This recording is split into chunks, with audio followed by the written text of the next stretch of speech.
Faba eba kawa dwedwumade so ya adwen say the best mountain so medan ka tro da mpanyimfo eba studios no be kire o madwen yeso ateasim na se Ghana fo bi so atumi a kire o madwen e fa nse ba wodo ekoso o man mu se de be betumi aboa na Ghana ye mpuntuo na kwa nanim wo e da ye kokromoti e de ye de kire o mampanyini ana ye de yi o mampanyini no nti wo obu ma ye ni nyina na bebu o mampanyini wei e na aka se ye nye citizens so mi enye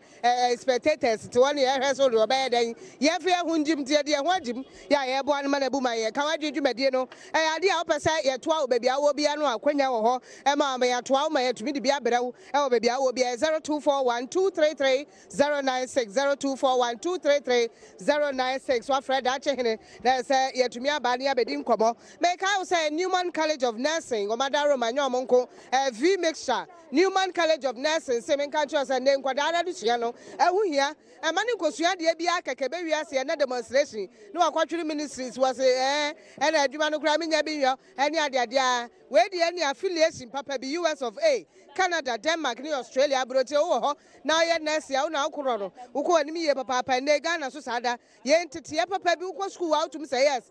school no wo maye ne kama gam eteso ya akwada benya ntete teacher fo papa na kire wade fo mo kwawai na wo mo okumase atwema tachiman wo se ye ben kwada so eno to be from 0574 667117 0574 667117 and 0267 330492 and what V mixture jail men and akofaba and they makase bema no ba osisi ya oya adwuma dinti bomade anum V mixture ne ntumi kum sisi ya de ne free o mawo bema de osisi ya oya no so wo hawo ensan sisi ne mu adwuma yi na se bebia ne wa koyie ene yi wa hwa na carpenter mesrawo enti bomade apadu pa nanom na bema awjo so na eno so ya wo mu abawande anum bi saa na oba ubu nsa na oha wo mu a eno so bete tere ne kamade ama wo bema bi wo ha we si ni patam wo na ayesa akwada adwen so e ba nketenkete wodi urawa so ma waste of time mesra no maduro pa na ntumi tere maja anapa yen serve wate no V mixture low sperm count na ye ho adwuma oba ufu afuro na besene ni nyira V mixture bebo akoma so Danny Herbal and cry Kingswalk Okaishi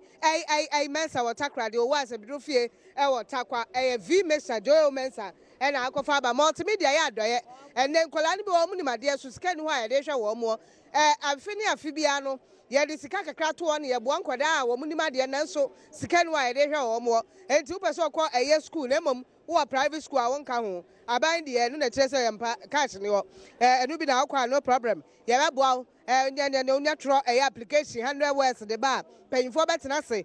unya testimonial report or admission letter ka ho na SHS kra wo konsika na ni ho no ye tumi de bia so na tumi aboa July nda to so aduasa ba ko na eja ebe wie nti bomode a natural bra wo ba Joy FM ye beje Adom ye beje Multi TV kokromelo ye beje Kumasi Nhyira ne Love FM nyina no wo ba ye beje ne sa ho a educatefund@myjoyonline.com educatefund@myjoyonline.com and at www.myjoy.com there's myjoyonline.com to me the application no e dey afa yaba malata dwom ye ne edwadefo na ebedi nkomo na bebia no wo how e wo ho a ye ne omudi nkomo me hunu ne sa ase ade ba ko ba ha oye ni fi edwom bia no ye na bola ne ho nsensem no edosu yie eno achinsem do akoso e wo man mu say His Excellency what say wanya sikapudio bi $10 million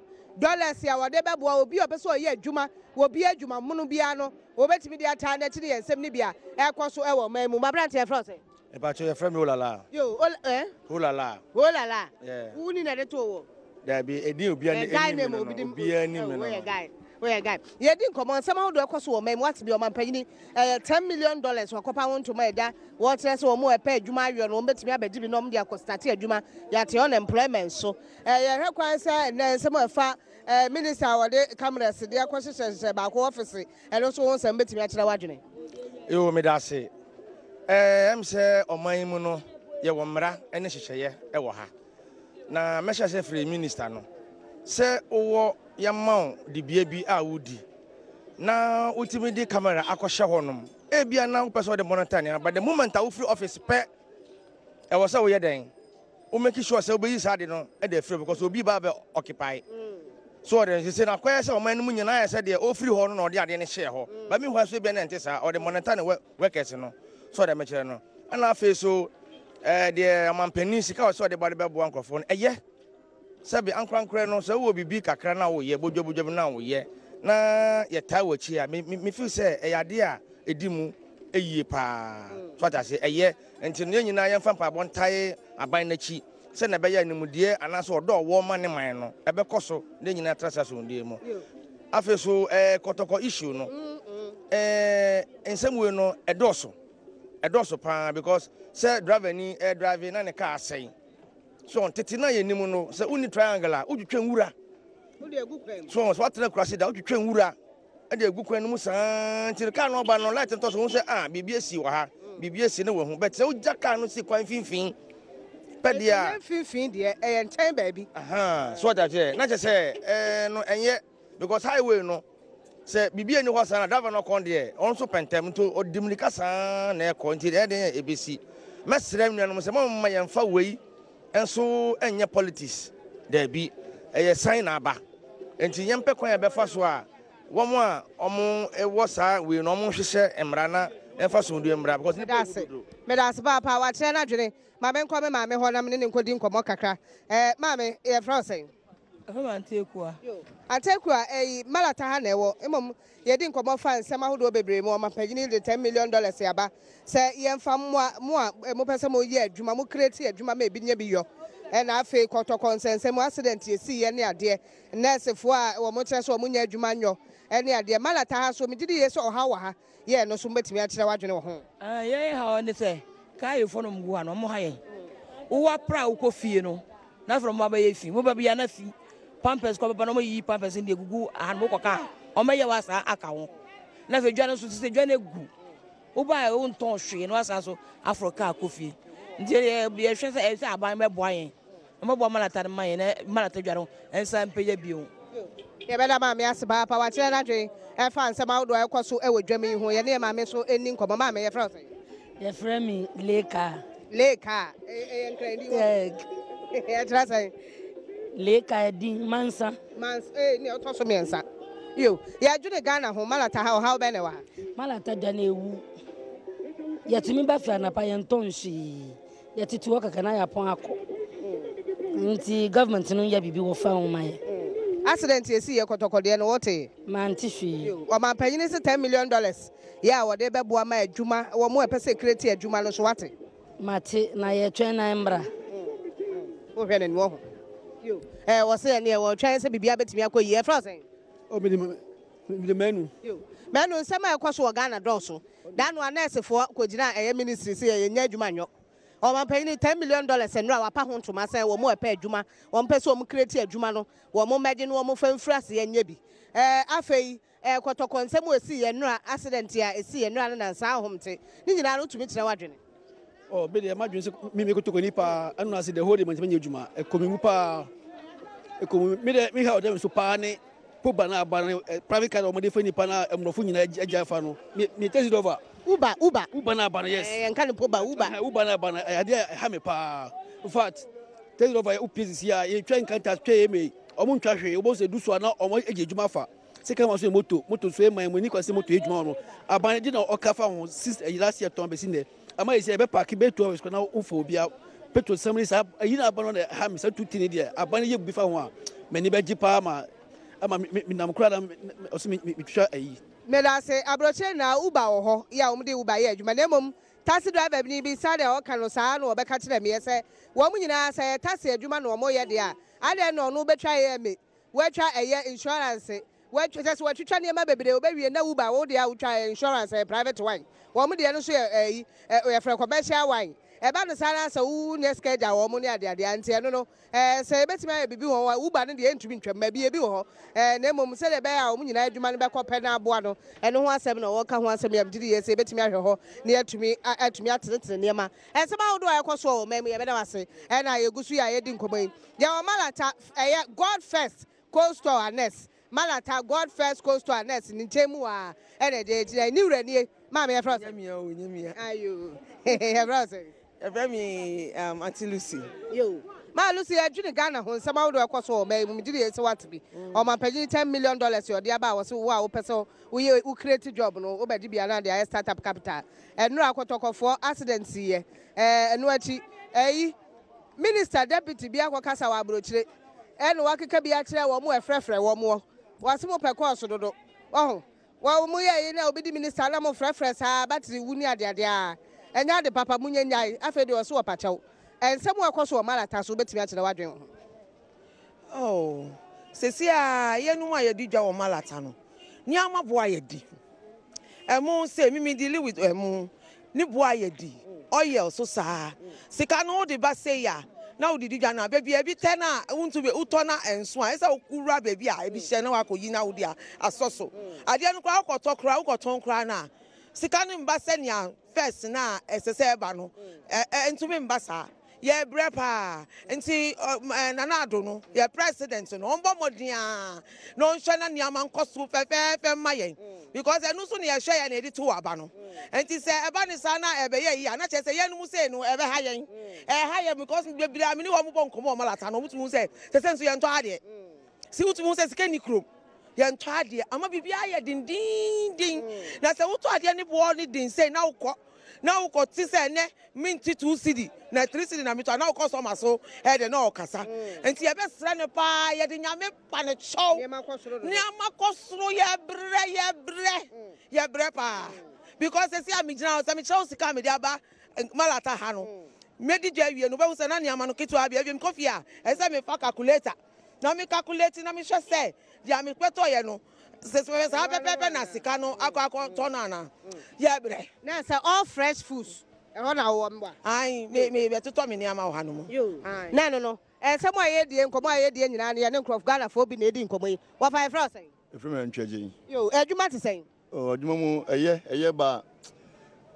traffic na dosu bebre ba patu no so ya mo hwe na mo monte so kakra mai na patu no so too much obe adwuma na discretion akoto patu mfaso bi na adwuma na ye no so na police for so high ti o ya mo ni police for so nkasa na mo GP na so nse kakra e benya no ya fa ntu eboto na fa hwe yire ne e ma no wacha na adwene malata na ewe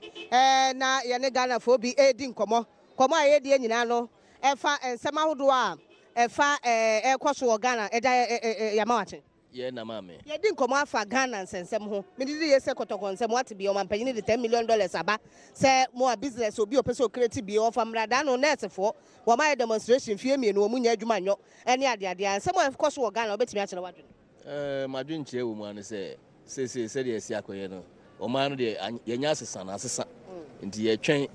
se wo mu amba na betimi aye ni ya me ya hwe o mso mbeye nti ye nya abotre na wase ye twen ye wo twen mu ye twen se o betimi aye ame ya hwe but so far so good yara de ma besesa yo ye be de France Kwame Asante yo eja Kwame Asante na ne twetwe nkomo na eja omo kwan malata ena ye ne eye adriver fo ni bie ene adwadefo ni bie edidi nkomo ne ade na me movie na me de awuram ewo eye God First Coastal na ye didi nkomo ewo God First Coastal ene ade e ma me wakata wanim ye France Hadia hawa yo hadia na me kwose ye hwe de anyame beye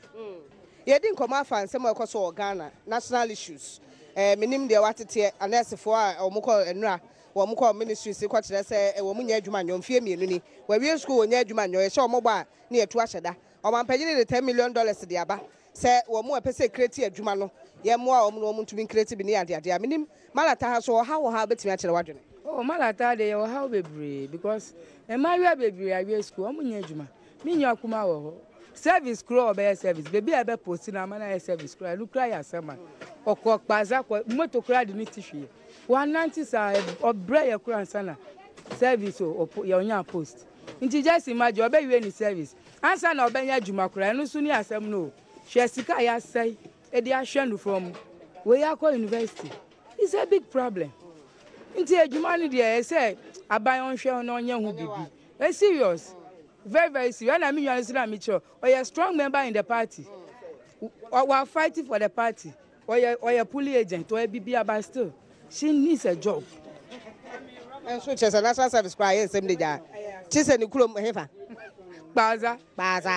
Mente Kurada. Mamma, Bacabiana. Mammy, I mean, Wakasada. Mammy, a frosting. From God Fair Coastal. Now, and yes, a coast for the Aquay pa. And call you, Auntie. Antina na ya enko ye kura ye bre electricity ye kuye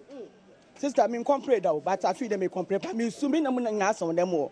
ye to ade ne ye to but we ya 3 days na credit asa every 3 days me to credit 500 Ghana every 3 days 500 Ghana me wu we are ye ne kelika ka ho me wu pa me wu me tun to me work ska sisa na number pass of be boy ye ma ya beti electricity be so a na omo na onte so ye wu pa me wu me de me kwa de me wu pa ECG na me se uko hu mpanyimfo so ebia because omo so omo wo yi bia omo ye ne quota ne hwan ne ade anti ye wu pa ye me de me kwa de me wu pa sister me ni agwa me wu pa wasi bibi ya ato no so ECG nsam ne de da no kura nche tourism minister de betu dwa se wo hwe se de tourism bre nyina no ECG bere wo mo hotels ECG jefa wo bi beda ho am ye he na otua so ECG jefa ha dwene ye ma me ya kire na dwe se ECG na ekum no pa eno ho nsam na ja wa kire na dwe wo ho ka wa dwudwu bedie e na de bre wo e de free malata bra tobo no wa fa sekan ya wo me ma me bra na ye ni nkomo kakra NYEP Zoom Lion ugbo adwuma oh adwuma de ye bo na ye tua maka e ba to ye nya ntu a 7 months ni bo so menso na obi ma me se ye obi abrewa na wa sori ahomate ukọ prapra kakra lo nya baby edi na wa ma wona nanum bi na bo so menso ye ntua wo ka na ne se na anto be ne den se wo so pe na wo ye enti ye ya twen wa mo de ba ne yaje ye mfa ma ye so a ye hwe nyame enti ye no ye de na ukọ ye adwuma me ma ne ma me lole fe na me de kọ wo ye adwuma na obi site obi sa ma lole fe ese me ni bi me tumi nan me ntumi nkọ achi enti wo mo ana ma me ye ma me sori brebe ni dia me sori no nan na ukọ pra he me pra ye friend say Adom na side ho nti wo fa ka na o ko Adom me fa ka wi ana wa san fa ka be fi pepepe ya san mo ska to aduane enso wo ye adwuma ahom ti o ensam no do so ahom ti 7 months wa ye adwuma wa NYEP Zoom Lion ye ntua ne ka me nua be ma na say ye fra say de set set me di ye say wo de kotokon nsam na bi abeka bi accident ye si ye mwa de na apesa oka me adwuma enko so na me pese meka tira wadwene me taxi driver me chini sa be china be dura nwumere sika be kofi kura uyi sisi to petrol de be card be kofi kitwa bi ya bre a ehu hwe ada nipa na enfo car ni bi wana ne bo na de petrol nipa enfo kura no petrol nso bo aide ti me bre ehu hwe esre ti aman kasa maye na petrol no beti so maye onto so maye Mr. Ghana the for president ya na asem edaw so o asem bo de papa because how o kuroma no kwan bia so ya ma ofie aduonu miensa ya ma 40 years kura wa hwa ntumi nya ni nyina asem de ja na taxi driver fo bi na eche se ha dwene na ene petrol bo ayedene ene ade a enti ye ne bi di nkobo ye fra se mediani Adam Idrisu a mefi awutu osan kurodua me say me din we den din foforo e wo radio so obia timi kan me by is a kawadwe se ma koso o man mu o ne koso mo de am sen kan kware ne ma bebre ho a enkoyi e bi se sika ni krom nti yeta university ano anapa me sorry at 5 o'clock me ki sa me kira sika me kira sisi a wonji ndi na se utumi egu kakra na se ukwa fere tank no a se sa me se ukwa e ya werako wonye be 120 a obeto petrol be 900,000 na aka usika be 30 Ghana na ede na be so amama yen yegwane da asai kura na sika so ni krom sika okrom a obi for dropping kura o sika yen kura onkasa na ne bebi esa ogi 20 cedi no o so mo 7 cedi 8 cedi so one fa no so a anapesa me wo ni ma no bi se me fa no ko man probi sempe me so ma me 20 no so ma me 10 cedi man fa no me chinsa be 2 hours afia sa menyi obi afa na o ma me 7 cedi nta mama ne ma bebre ho a enkoyi ye se bebre se a pay for no so me boa mo boa en sa dia yen de ni da so e ya asa yen so na eto aba no awusa bo se mu na mu ka che mu na so ama yezu de yayi waba ye na ye se epe am se de e ya aboro so nti winu na mo ka no ya bena na sipa pa ka wadwudwu medie no ha nem se ye de si ankasa esan se navy mixture adaroma ene ye de ka wadwudwu medie de bre wanyo no nko ade a upiem ewo Newman College of Nursing a omuso bebo amankwada yi etumi anya ntete ne adesua nurse yo ede ni Newman College of Nursing and afa V mixture daroma ne de ka wadwedwu bede de bre wo na ya malata ene de ka wadwedwu de bre wo nti na chese medisi a na ye de besi ha brepem bebia wo no ye beba ne de ka wadwedwu bede de bre wo